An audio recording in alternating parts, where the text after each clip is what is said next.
David Griffin recently retired from Claremont School of Theology after 31 years as professor of philosophy of religion and theology, having authored and edited 25 books, including a State University of New York series on constructive postmodern thought.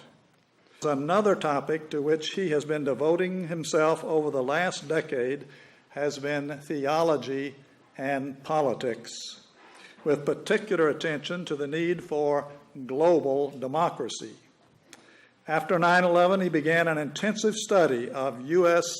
imperialism. In the course of that investigation, he came across evidence suggesting that the attacks of 9/11 may have been arranged by the Bush administration as a pretext to further its imperialistic goals. Out of this study, he wrote The New Pearl Harbor, disturbing questions about the Bush administration and 9/11. It has become something of a bestseller. It is widely considered the best introduction to the problems with the official account of 9/11. Now Griffin is finishing another book on the subject, this one taking a critical look at the 9/11 Commission report itself. His talk today will be based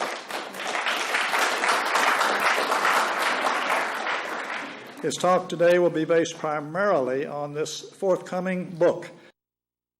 We are fortunate to have with us today a courageous scholar who asks these important questions in a clear, logical, and dispassionate tone.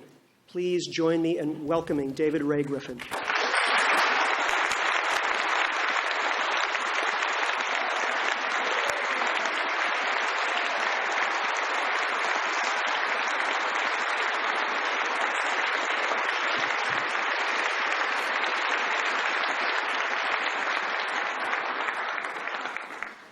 Thank you. I was just going to ask if you want to stand up for 15 seconds and have your opportunity.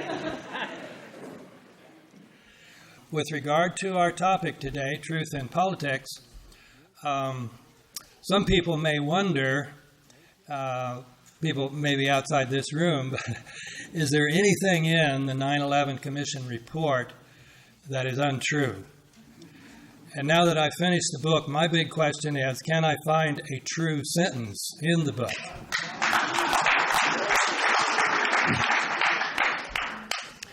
That may sound extreme, but if you don't take it too literally, and if you realize a sentence is a part of a paragraph, which is a part of an argument, then it is hard to find any truth there. And so what I'm going to do this afternoon is just go through and give you some examples.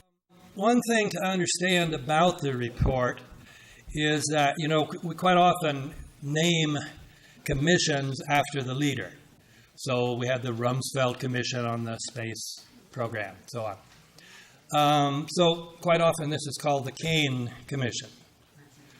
But it should be called the Kane-Zelikow Commission, because the executive director is Philip Zelikow. He was a member of the Bush 1 administration. He got to know Condoleezza Rice very well there. They both served on the National Security Council. When they were between administrations during the Clinton years, they wrote a book together. When the Bush 2 administration was coming into power, she brought him on to help with the transition. And then he was appointed to the Foreign Advisory Board So he is essentially a member of the Bush White House. And yet, as executive director, he ran the commission. He had a staff of 70-some. He assigned them which topics were worth looking into and which ones were not. He assigned when people would come and say, I want to testify to the commission, I have something important to say. He would decide who would take that testimony, and so on. Let me give you an example, just one tiny example of how important that is. There's a new book out by Peter Lance called Cover Up. And Peter, good patriot that he is, went to testify because he had some important information about Ramzi Yousef. Remember the who masterminded the 1993 bombing of the World Trade Center. He was also the mastermind of the Bojinka project that they discovered in Manila. And he also was the one who came up with the planes idea of using planes for weapons. So he is the mastermind. Peter went to give testimony. And his testimony was going to contradict some of the things that showed up that were in the prosecution's case in 1996 when they prosecuted Ramzi Youssef. Who took Peter Lance's testimony? Dietrich Schnell, one of the two prosecutors of that event, of that trial. So that is an example of how the executive director could skew. And Peter said he got a mole inside the commission, somebody who was very unhappy on the staff, who was unhappy with the way things were going. And they would meet, and he would tell Peter what was going on. And he said that Zelikow just runs the whole commission, that there are these leadership teams, and 6 out of the 7 teams, he said, are completely controlled by Zelikow. Only one team, run by John Farmer, was not, and they were butting heads all the time. There are other examples, like at the commission report, people would say, "Tell us about the war games." And they would ask the commissioners, "Why didn't you deal with the war games?" And the commissioners said, "Oh, we were told that was unimportant." Well, by whom were they told? So you essentially have the 9/11 Commission. It's the White House investigating itself. And furthermore, as Peter points out, the staff, you think, oh, they got a staff there. It's a bunch of people who know how to do research. They probably got, university students and so on. No. Ex-FBI, ex-CIA, ex-Department of Justice, 9 members from the Department of Justice. Ashcroft, yeah. So they've got their friends back on there. So when you wonder, why are no names named? Got people on there protecting their friends, protecting their institutions that they're still proud of, or they want to have the public to have a good point. So from the very beginning, this was a doomed commission. It was not a commission to get the truth. Once you realize that, these things won't shock you quite as much. But even then, even knowing that, I was still shocked at the number of omissions and the audacity of some of the distortions. So let me go through some of these. Starting right out on the very first pages, they start telling you about the hijackers. What they don't tell you, and they give you the names, and in the middle of the book you can see their pictures. What they don't tell you is that at least six of those men are still alive. Some of them have, like Walid al-Shira, walked into the embassy and said, "Here I am, I'm not dead." Nevertheless, and some of them were interviewed by the BBC and London newspapers. And nevertheless, they're in there. And this Walid al-Shira, they have him on Flight 11, and they say, "We believe he's one of the ones who stabbed some of the people who were stabbed." Just a total disregard of well-known facts. Just omit that there's any problem with the identity of the hijackers. Likewise, they fail to mention, Daniel Hopsicker has written a whole book about Muhammad Atta, showing he was not a devout Muslim. The image we have, here are these radical fundamentalist Muslims. They're ready to meet their maker. Atta loved alcohol, pork, and prostitutes.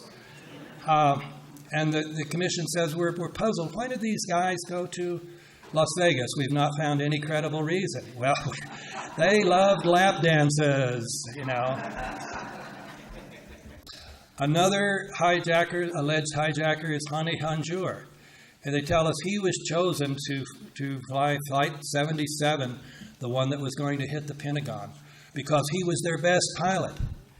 Hani Hanjour could not fly any kind of airplane. He would go up in his lessons, and the next time the guy wouldn't go up with him. He says, "You can't fly." He was known as a horrible pilot, even with a little plane. And yet he was alleged to fly this Boeing 77 757, and make this amazing spiral come down and come in at ground level, 400 miles an hour, into the Pentagon. The best pilots in the world, some of them have looked at that and said, I don't think I could do that. Honey Hanjour could not fly. This one they do mention. It's a funny thing. They mention this and then they just ignore it. And they have President Bush amazed, boy, this was just some pilot, The flight manifest. We've never publicly seen flight manifests that show that any of the... So it's not just the 6. We don't know that any of the 19 men named were actually on these flights. None of this is mentioned. It's not mentioned and refuted. It's just not mentioned. So that's why I call it omissions. And some people call it the 9/11 Omission Commission. Let me give another example. World Trade Center. They hardly discuss the question of these enormous buildings coming down. They don't discuss any of the problems. One problem is, never before in history have steel-framed high-rise buildings collapsed because of fire. Now, some people say, well, it wasn't just fire, these big planes hit them. Well, people who've looked at this said that's insignificant. Besides, no plane hit building number 7, which is a 47-story skyscraper, and it came down also. Furthermore, even if you were going to have fire weaken a building, it would have to be enormous fires. They would have to be very hot, not ordinary hydrocarbon fires that you get from kerosene, which is what jet fuel is. And they would have to be very long-lasting. These fires didn't last. The South Tower came down in 57 minutes. There's an enormous amount of steel in a 110-story building that is steel-framed inside and outside. And yet they're telling us Now, the only thing they mention here, they mentioned that South Tower collapsed in 10 seconds. Can you imagine how fire would bring down a 110-story building in free fall speed? And that's what it is. Also, the wrong tower collapsed first. The North Tower was hit first. And so if it's fire that's bringing it down, it takes a while for the fire to heat up the steel. So the North Tower should have collapsed first. The South Tower also had a much smaller fire because the plane hit it at the angle, at the corner, and so most of the fuel went outside and burned up. So that enormous fireball you say, boy, what an enormous fire. Well, yeah, for about 15 seconds. And it's burned up, and so there's not much fuel to keep the fire going in the South Tower. And yet it collapses within 57 minutes. One of the places where you just know they're absolutely lying and cheating is they give you an account that makes it sound plausible that these towers could have come down. They tell you that in the core of each building was a hollow shaft that was just filled with elevators and staircases. Yeah, and 47 massive steel columns. That's what the World Trade, these buildings were all about. This was this unique structure at the time. These 47 massive steel things going up into the air. So massive at the bottom. So even if you accepted the official theory, which is a pancake theory, that somehow the connectors between the columns in the middle and then the peripheral beams around the building, somehow those snapped and then the floors came down and that floor was so heavy it hit the net and it just going down. Can you imagine that happening in 10 seconds? And even if it did, just like if in the old records, when the records fell on the spindle, and those of you who are old enough to remember those, the spindle's still there. So why aren't those 47 towers still sticking up in the air? But the pictures show they totally collapse. You have something that's no more than 3 stories high. You should have had... just total dishonesty to deny the existence of those massive columns. And then they don't even mention that building number 7 collapsed. There's not a word about it. Everybody admits there is no explanation for why building number 7 collapsed. In most cities, this would have been the biggest building, 47 stories high. It can be ignored only because it was next to the towers. And FEMA says they come up with this lame explanation of how this building came down. They said the only explanation we can come up with has a very low probability of occurrence. So, but there's no answer. So rather than telling you like an honest report would, we're surprised. We're puzzled why building number 7 collapsed. There's no good answer. They just don't even mention that it collapsed. They don't tell you that Larry Silverstein, the owner virtually of the building and the builder of it, said on a PBS report, well, at a certain point, the fire chief and I got together and we said, you know, there's been so much loss of life, let's not take any chances, and we decided to pull it. Maybe the smartest thing to do is pull it. And they made that decision to pull. Pull it is the slang for bringing it down by controlled demolition. So he admits it in public. It's well known, it's mentioned in any, like my book and other books and all the books that people sent to the commission assuming they wanted to know the truth. And they don't bring in Larry Silverstein and say, why did you say that? What do you mean by that? Isn't that what a commission looking for the truth might do? Likewise, Giuliani said, we knew that the towers were going to collapse, so we got the people out of building number 7. How did he know the tower? Buildings have never collapsed before in history. How could have he known the Twin Towers were going to collapse? They didn't ask him that. They treated him as a hero when he comes into the commission. They fell all over themselves, praising Rudy Giuliani as the great hero. So what I'm getting at here, those of you who haven't read it, is that all 3 collapses were pretty close to classic examples of what they call controlled demolition.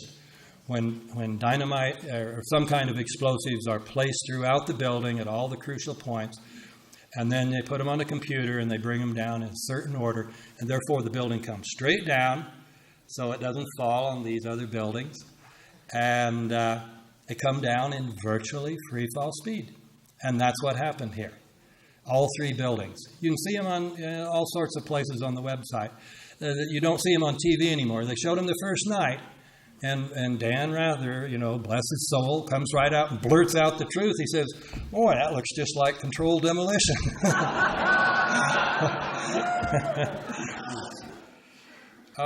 The 9/11 Commission also does not tell you that Marvin Bush, the president's brother, and their cousin, Wirt Walker, were the principals of the company that was in charge of security for the World Trade Center. They don't, all sorts of coincidences here.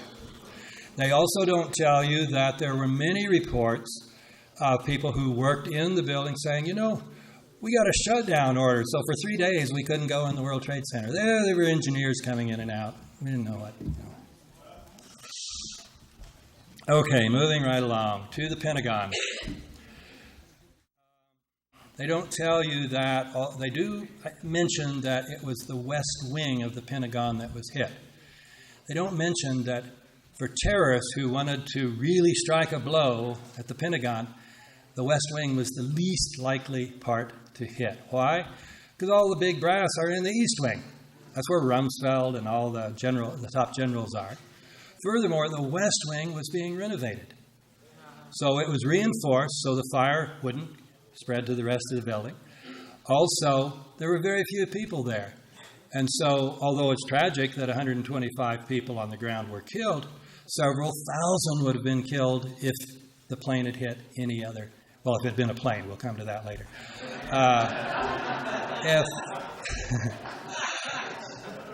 But even what it was, it would have killed several hundred and maybe thousand if it had been an ordinary place.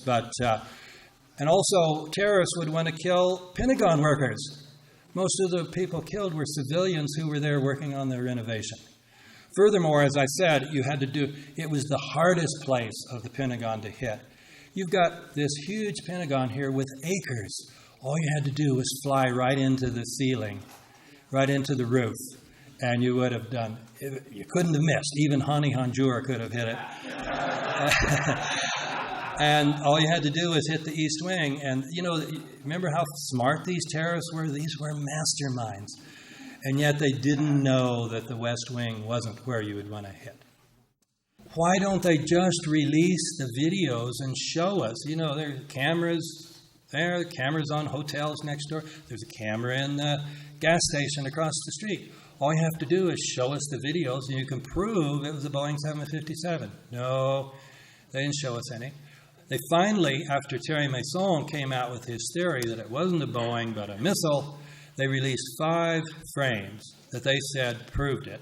Some people have looked at those frames and said, that's when I became a skeptic, because that was not a Boeing, even though they tried to make it look like it. Furthermore, this video that was across the street, within 5 minutes of the attack, the FBI was over there and confiscated it.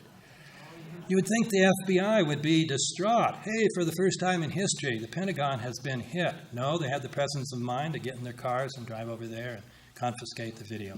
We've never seen it. 9/11 Commission, of course, doesn't mention any of this. How could a Boeing, a commercial airliner, attack the Pentagon? Wouldn't you have batteries of missiles surrounding the Pentagon so that any airplane that doesn't have a military transponder radiating friendly would be shot down? Of course, that's exactly the situation. And yet whatever it was that hit the Pentagon goes right through. Batteries are not operative. Then one of the most dishonest things in the Commission report is they actually bring this up. Because one of the criticisms have been these flights that were going to New York, they passed by one of the biggest nuclear plants right along the river there. All they had to do was attack that. That would have caused far more devastation than any of these attacks on the World Trade Center. It would have, killed hundreds of thousands of people, poisoned the area, ruined the economy of the United States, if that's what these terrorists wanted to do, because they hate freedom and democracy. But they didn't. They flew right over it and went and hit the World Trade Center. So what does the 9/11 Commission tell you? Well, they have this guy named, they call him KSM, Khalid Sheikh Mohammed. And they've captured him, they tell us. Well, he's this font of information. And they just say anything they want to, and they say, this is what KSM told us. We have no way of checking this. They just tell us, he was the mastermind. So what he told him was, well, yeah, we thought about hitting a nuclear plant, but, we said, they're probably guarded. They probably have missiles around there. We'd probably get shot down. So let's go hit the Pentagon. It's surely...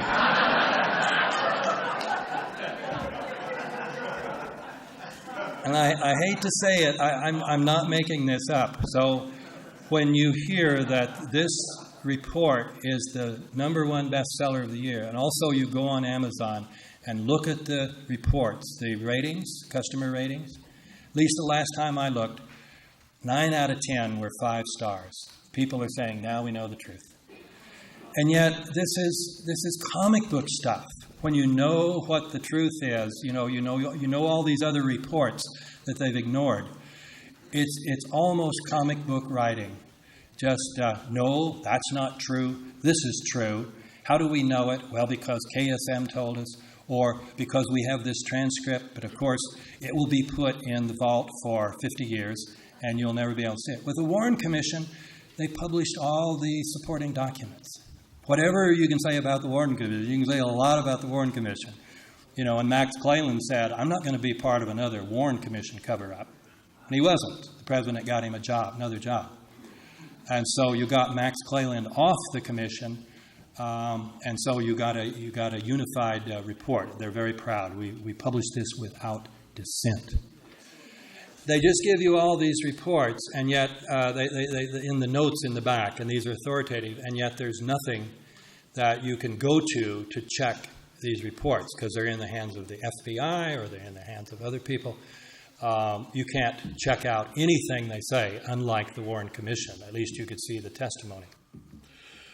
Okay, President Bush on 9/11. You would think, we've seen these movies about the Secret Service. These guys are really highly trained. And if there's the slightest danger to the president, they get in front of him. If there's the slightest danger that this route is not good, you change the route, and so on and so on. Here's the president down in Sarasota in the classroom. And, of course, a lot of you have seen that in the Michael Moore movie. And he sits there, and he sits there, and he sits there after they've told him about the second tower. After the first tower was hit, he says, oh, boy, what a horrible accident. So they just go on like, oh, this is a little plane and it flew in. But after the second one, there could be no doubt, but America was under a terrorist attack. Given the official story. Could be no doubt about that. So why didn't the Secret Service whisk him out of there? Because if these were terrorists and they wanted to attack the symbols of America, what better target than the President of the United States? If Osama bin...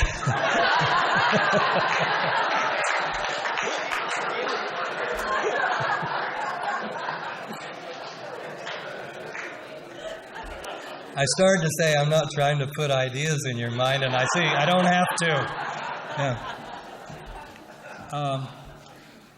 So the Secret Service would have immediately said, we're next. We're going to be targeted next. They're there in an empty school. There's no fighter cover over. The president is completely unprotected. So the 9/11 Commission said, well, we asked the Secret Service, why did you let the president stay there another half hour? And they said, well, we thought it would look bad if we got up and ran out of the room. Yeah, well, it would look bad if the President of the United States got murdered on your watch because you didn't do your job, too. But they accepted that. And the only alternatives were get him up and rush him out of the room, like Cheney said they did to him. Could it be that they think Cheney's more important than Bush? No. Let's not go there. That story about Cheney is probably apocryphal anyway. But that's what the Secret Service is supposed to do when there's a real danger. And yet, there was no sign of danger. So they said, well, we didn't want to rush him out of the room. So they left him there for 30 minutes. How about something in between, like, excuse us, the president must leave. He's been called to other duties. And you walk out of the room. So the commission didn't press them on that. They just accepted that answer. And time again, I use that as an illustration, they accept the most, really the silliest answers from these authoritative figures. And very seldom do they press. And the few times they do press, it gets deleted from the final report. And that's the other thing to know about Zelikow. He was the editor. He was in charge of the final report. And so it's pretty consistent. I've only found 2 or 3 inconsistencies in the parts of the book that I've read. So it clearly had to be finally one mind who was in charge of this. And he's my candidate. Advance warnings. No mention of the fact that Willie Brown was warned not to fly on an airplane that day. No discussion of why Ashcroft quit flying commercial planes suddenly. No mention that David Shippers, you remember who David Shippers? He prosecuted President Clinton. You'd think he'd be very popular in Republican circles. And so if David Shippers called up Attorney General Ashcroft and says, hey, I've got a serious problem here. I've got some FBI agents who tell me there's going to be an attack on Lower Manhattan, and Ashcroft will not return his call. Week after week after week, Shippers tries repeatedly. These FBI agents, they said we knew over a month ahead of time the target and the date. Were they interviewed by the 9/11 Commission? Let's see if these guys are reputable. Let's put them under lie detector tests. No mention whatsoever. The National Security Agency tells us that they intercepted this message from KSM to Muhammad Atta on September 10th giving him the go-ahead to do the planes operation. But they said we didn't get around to translating it until September 12th, so of course we didn't know. Wouldn't you think maybe you would put somebody under a lie detector and test and say, did you really not translate that? No mention of that. The put options. For those of you who don't know, to buy a put option, you're betting that a company's stock value is going to plummet. And if you buy at the right time and then it goes way down, and you buy a lot of that stock, you can make millions, tens of millions of dollars. So an enormous number of put options were purchased on American Airlines, United Airlines, and Morgan Stanley Dean Witter, which had 22 floors of the World Trade Center. Just 3 or 4 days prior to 9/11. So first of all, the CIA monitors this stuff. So if they're going to say, no advance warning, here's the clearest sign in the world that United and American Airlines are going to be used to attack the World Trade Center. What could be clearer? They don't discuss that. All they say is, well, there's been a lot of hullabaloo about the put options, but we checked it out, and we found that this was not advanced knowledge, because, and that's the accusation, of course, that it was insider trading, and somebody had advanced knowledge. And they say no, because we found the agency that bought 95% of the United Airlines share, and it was somebody who had no conceivable connection to Al-Qaeda.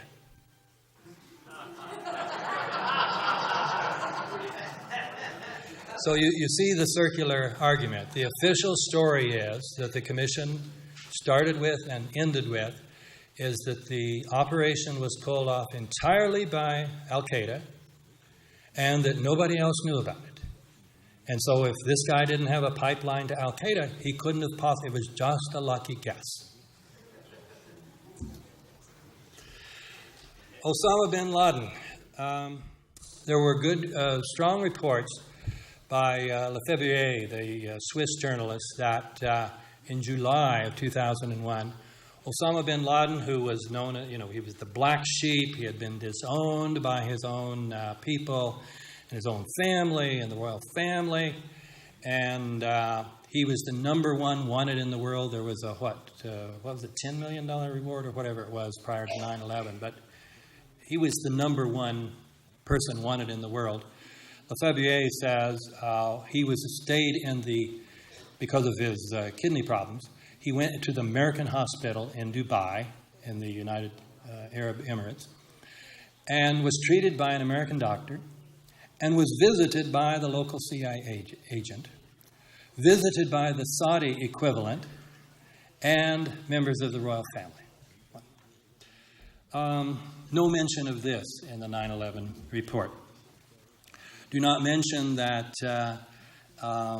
the bin Laden family got together for weddings, where Osama and all these people who had disowned him got together.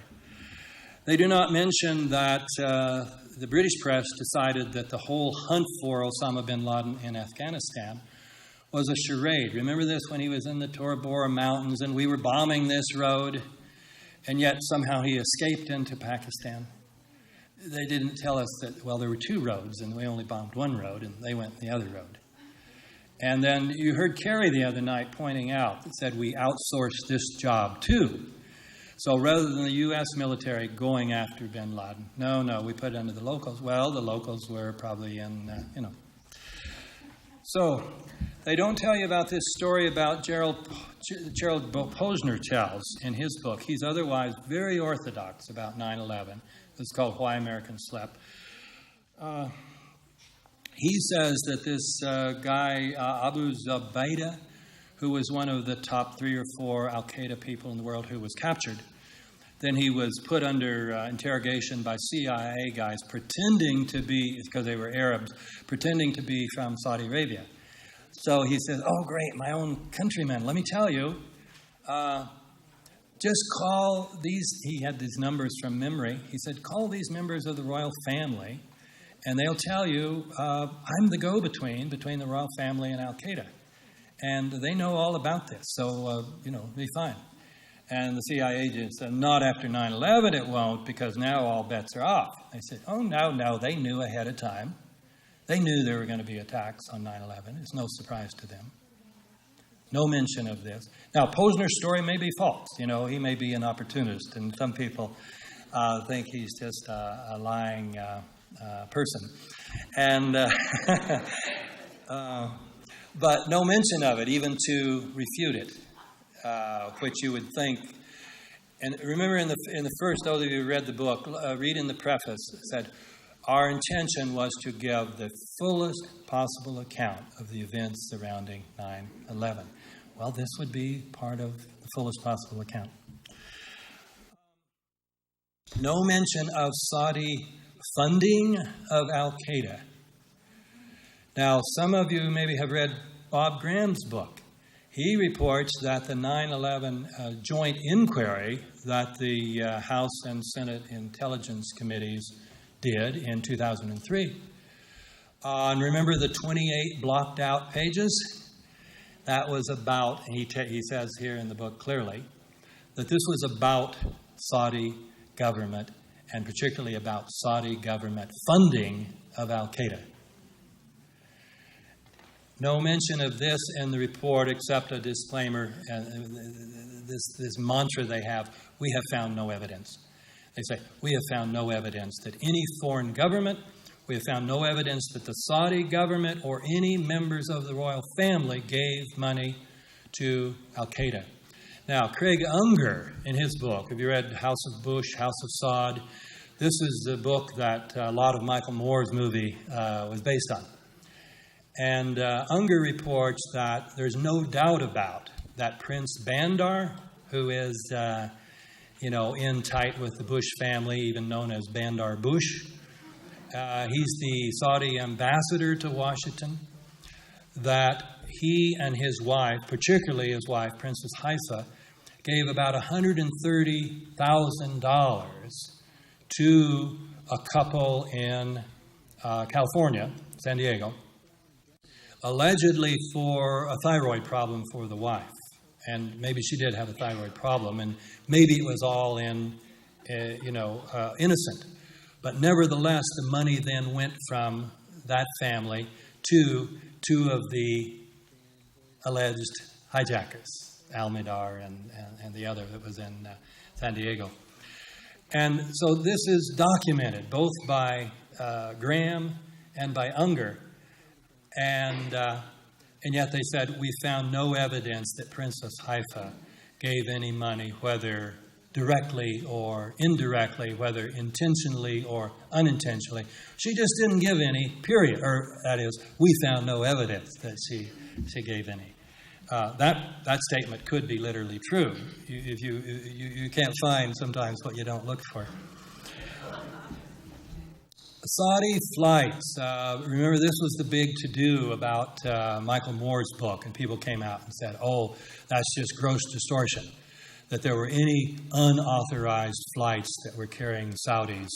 The 9/11 Commission says, yeah, no problem, nothing unusual went on. Craig Unger reported that on September 13th, there was a flight from Tampa to Lexington that carried 3 young Saudis to Lexington, where one of the big flights was going to take them out of the country. On the morning of September 13th, Craig Unger is very clear about this, at 11 o'clock, commercial flights were allowed. Private planes were still not allowed. In fact, there was any pilots here, about a NOTAM, is that what they call it? Notice to all airmen, using the old sexist language. They came out at 10:57 saying, warning, airspace is only open for commercial flights. No private flights will be allowed. You will be forced down if you go up. The 9/11 Commission just says, no problem. American airspace was open at 11 o'clock on that day, and that flight didn't leave until 4:30 in the afternoon. That is the complete one of the strongest examples of the complete dishonesty. They have to know they're lying. And yet, they also know that most of the American people won't know any better. And so they'll get 5-star reviews on Amazon.com in spite of such things. FBI. There are so many stories about FBI obstruction of investigations and so on. One of these, the most famous one, is by Colleen Rowley. Remember, she was one of the Time Persons of the Year because she blew the whistle on this sabotage, she said, within the FBI headquarters, that they wanted to get into Moussaoui's laptop computer because they thought he was going to fly planes into the World Trade Center. So they applied for a FISA, F-I-S-A, permit to investigate. They knew FISA would give it to them. They've hardly ever turned down an application in history. So what does somebody in headquarters do? He sabotages it. He takes out the crucial information that shows that what the French authorities had shown, that Moussaoui had a connection to Al-Qaeda rebels in Chechnya. He deletes that and then sends it to the superior to him, and the superior looks at it and says, this won't fly. I won't even send it to FISA. That's sabotage. And Colleen Rowley then exposed it. You will find Colleen Rowley's name once in the book, but no reference at all to this flap, which was important enough to get her on the cover of Time magazine. That's an extreme example of omission. Likewise, many of you know the saga of Sibel Edmonds, who was propositioned by a fellow Turkish woman, and they were hired to do translations after 9/11. She found this woman was working for one of the foreign groups that they were supposed to be investigating. This woman was either not translating the materials or mistranslating it, that she and one of her superiors were smuggling materials out of the FBI and giving them to this organization. Sibel Edmonds testified for 3.5 hours to the commission, told them about all of this, told them that her colleague, Behruz, was participating in a message from Iran. They had an asset in Iran who told them prior to 9/11 that Osama bin Laden was planning to attack the United States. And they were told to shut up, just keep quiet about it. Behruz went in and testified for 2 hours, and you can be sure he told about all this. His name is not even mentioned in the 9/11 report. Her name is mentioned once in a note in which it says she was one of 4 people who recommended that the FBI should tighten up its procedures. Pakistan and the ISI. The ISI is intelligence services, and it was set up by the CIA. And you see, if there were evidence then that the ISI were involved in 9/11, that might suggest that the CIA was involved in 9/11. So it'd be very important to keep any such information away. Well, Mahmoud Ahmad, the head of the ISI, how many of you know this, was in Washington the week prior to 9/11, meeting with George Tenet, head of CIA. No mention of this. They mentioned that he showed up on the 13th, probably to come over and give condolences and say, what can I do to help? But there's no mention that he was there prior to 9/11. There's no mention that he and Tenet were meeting 5 days before the leader of the Northern Alliance, Masood Ahmad, was assassinated, and according to the Northern Alliance, by the ISI. And that made things easy then when we went in there, because there were no leaders to challenge what the American government wanted to put in place.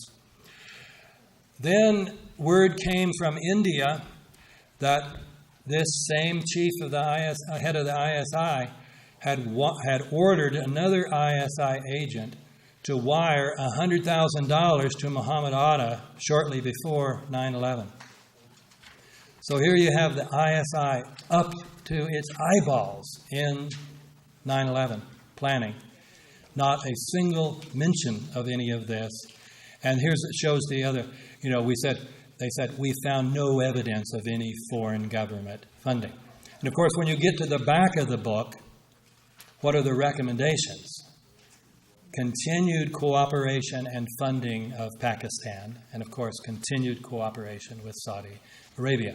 So, in other words, you start with the back of the book and look at the recommendations, and then you can figure out what they're going to discover was the truth about 9/11. In other words, this was all, to get to our topic, this was not truth-driven. This was politics-driven. The whole report is politically driven, not driven by a desire for truth. No mention of the fact that Daniel Pearl, Wall Street Journal reporter, was murdered by ISI. No mention that this other guy that Posner says that Abu fingered as somebody in Pakistan who knew about 9/11 ahead of time also died. Oh, I forgot to tell you about Posner's story. He mentioned 3 members of the royal family who were the ones who knew about him and knew about 9/11. All 3 of them die within an 8-day period. And that was, according to Posner and Unger, just after the CIA had told Saudi intelligence about these 3 guys. So Prince Ahmed, who's 41 years old, suddenly dies of a heart attack. The second guy dies the next day in a single-car accident on his way to Ahmed's funeral. And then my favorite is that the young guy, who was only 21, died of thirst. He went out into the desert, and just being 21 years old, he probably just forgot, in the desert you need water. And no mention of any of these anomalies in the 9/11 report, as if, this is something strange we should look into. Okay. So the same thing happened in Pakistan then. This Mir died in one of these flights, even though the plane had just been checked. Of course, that was probably the problem. It had just been checked. Yeah. No mention that another ISI agent in 1999 had looked at the World Trade Center. He was being taped and said, those towers are coming down. So this is a long-term plan, if that story is true. No mention in there about all the motives. If you're going to say, well, maybe the U.S. government was involved, you'd say, well, why? You need a motive. Cui bono? Who benefits? No mention of the fact that the United States government had a big appetite and big plans. So why did we attack Iraq? Let's go to Afghanistan. Well, we were concerned about peace and human rights. Now, if you read any of the books, it's all about the pipeline wars, to put in the gas and oil pipelines to bring down gas from the Caspian Sea, which may be the 3rd largest oil and gas reserves in the world, and be able to bring them down through Pakistan and Afghanistan so they don't have to go through Iran or Russia. And UNICAL was leading the consortium to do this. So read Rashid's book on the Taliban tells all about that. It has 2 chapters about romancing the Taliban, how we were working with the Taliban to try to bring this off. No mention of that. No mention that the 3 people who were in charge of our defenses on 9/11, Donald Rumsfeld, General Myers, he was in charge coincidentally just because Henry Shelton had to go to Europe. So Myers was in charge. And Eberhard, who was the head of NORAD. So they were the 3 in charge of our defenses. Those are the 3 biggest supporters of the U.S. Space Command, which we heard about in the song. The Space Command is the big deal. It's weaponizing space for absolute global domination. It is estimated to cost at least $1 trillion. That means we need to pony up. Even though the Cold War is over, we've got to give more money to the military.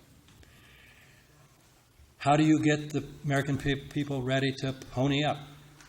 Well, in in 2000, this group called the Project for the New American Century that had Rumsfeld, Cheney, Pearl, Wolfowitz, all sorts of people, many of whom became central members of the Bush II administration, were members of this organization. They put out a document called Rebuilding America's Defenses.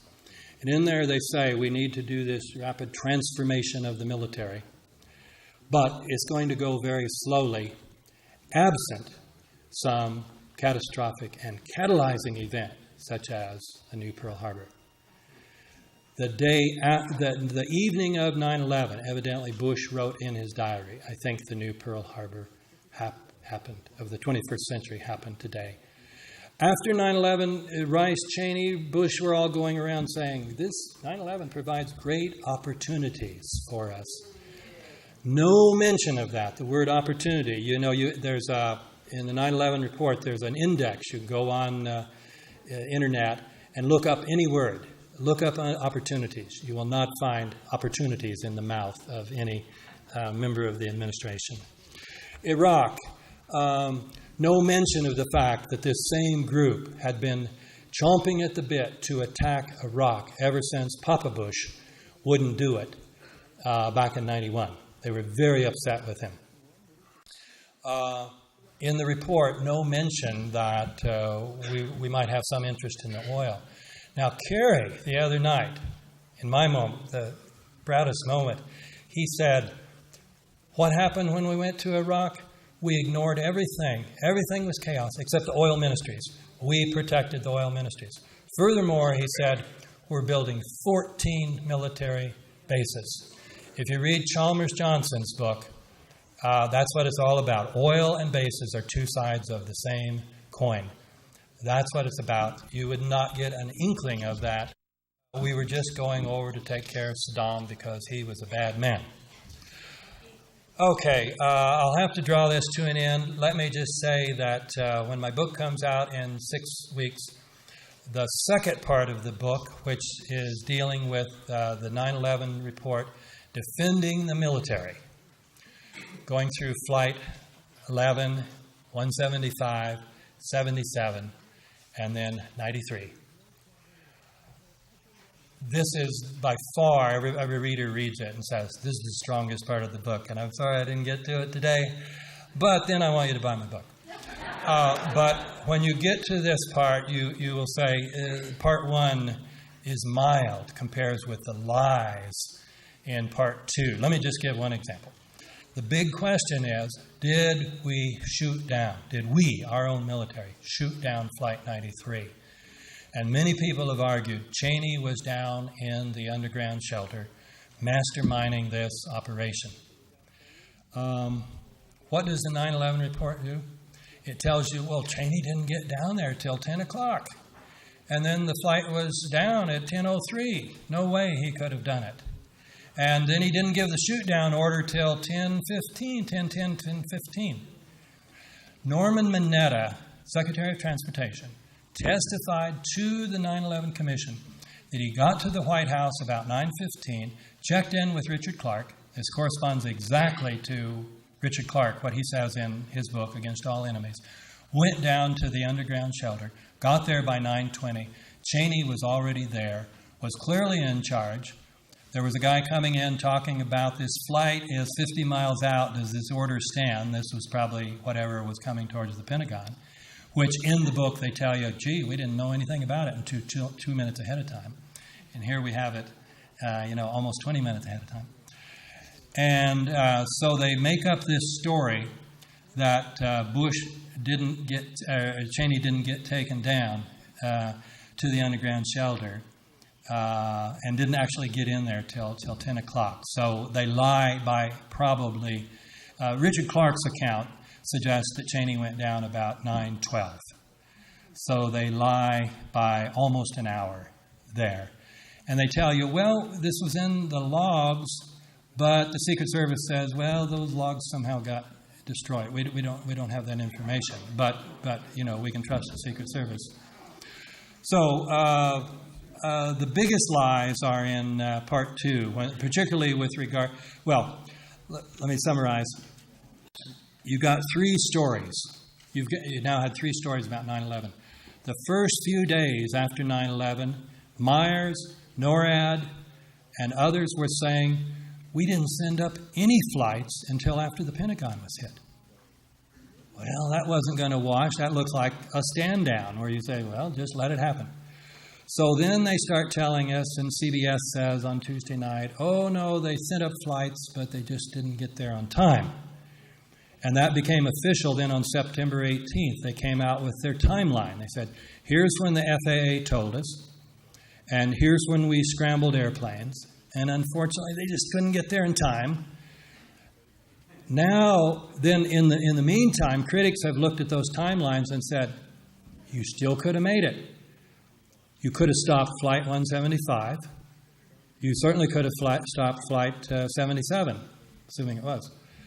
And so we've got a third story here. They give us a new timeline which says we had 9 minutes notice for Flight 11, and that wasn't enough because it took 8 minutes for NEADS, NORAD in Northeast, to call Florida to get permission to send up planes, which is, ridiculous.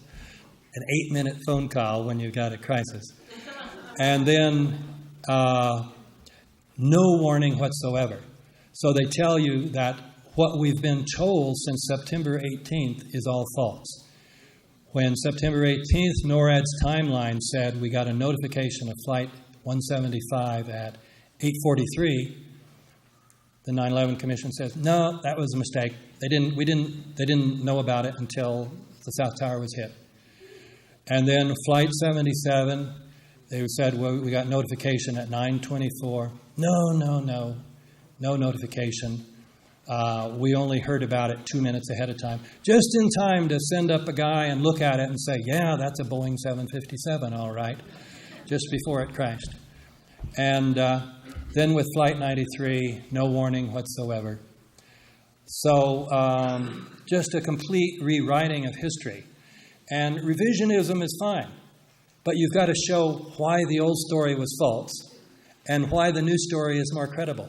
They don't do that. They just say, that was incorrect. That was incorrect. Here's the truth, and then you look at the notes. It looks very scholarly because they've got all these books and the notes in the back, but you look at the crucial ones, and it says, interview with General Myers, interview with General Everhart, interview with the Secret Service, interview with the FBI agents. I hate to tell you this, but this is the sad story of truth and politics in Washington in these here days. Thank you very much.